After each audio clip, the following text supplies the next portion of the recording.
ہے جو برحق طریقہ عبادت ہے وہ آپ صلی اللہ علیہ وسلم کا طریقہ ہے۔ تو یہاں پر یہ بات سمجھا دی گئی، علم تعلم، کیا اس بات کو جانتے نہیں ہو کہ اللہ رب العالمین جانتا ہے اس کو جو آسمانوں میں اور زمین میں ہے۔ تو جب اللہ تعالیٰ وہ ذات ہے جو زمین اور آسمان کے اندر جو کچھ ہے سب کو جانتا ہے، تو اللہ تعالیٰ تو پھر یہ بھی جانتا ہے نا کون حق پر ہے اور کون حق کی پر نہیں ہے، سب اللہ رب العالمین کو معلوم ہے۔ اور اللہ تعالیٰ کو اس لیے معلوم ہے کہ اللہ تعالیٰ نے یہ ساری باتیں درج کر رکھی ہیں، درج کروا رکھی ہیں ایک کتاب کے اندر۔ ان ذالک علی اللہ یسیر، بے شک یہ کام اللہ کے لیے آسان ہے۔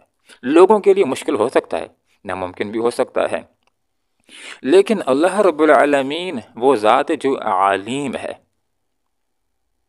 علیم ہے، علم والا ہے۔ اللہ رب العالمین وہ ذات ہے جس کو یہ بھی معلوم ہے پہلے کیا ہوا، اس کو یہ بھی معلوم ہے اب کیا ہو رہا ہے، اور اللہ رب العالمین کو یہ بھی معلوم ہے آئندہ کیا ہوگا۔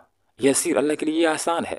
انسانوں کے لیے تو مستقبل میں کیا ہونے والا ہے یہ انسانوں کو معلوم نہیں، لیکن اللہ رب العالمین کو معلوم ہے۔ اللہ کو یہ بھی معلوم ہے کون پیدا ہوگا، کب پیدا ہوگا، کیسے عمل کرے گا، جنتی ہوگا یا جہنمی ہوگا، یہ اللہ کو پہلے سے معلوم ہے۔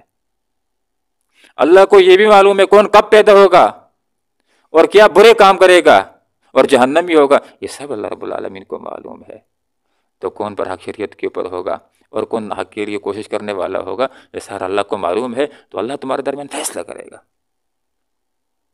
اب نہیں مانتے ہو تو آخرت کے اندر جاؤ گے تو اللہ تعالیٰ یہ کون حق کی پر ہے جنت کے اندر بیچ کر اس کے حق کی پر و نوازی کر دے گا، اور کون نہ حق کے اوپر ہے اس کو جہنم کے اندر بیچ کر اس کا باطل کے اوپر و نوازی کر دے گا۔ اب اللہ تعالیٰ کے علم کا اندازہ لگائیے۔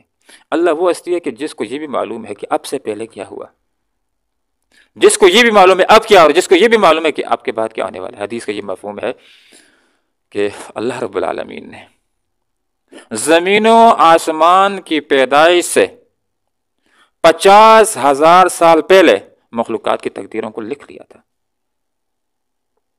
حدیث کا یہ بھی مفہوم ہے کہ سب سے پہلے اللہ رب العالمین نے قلم کو پیدا کیا،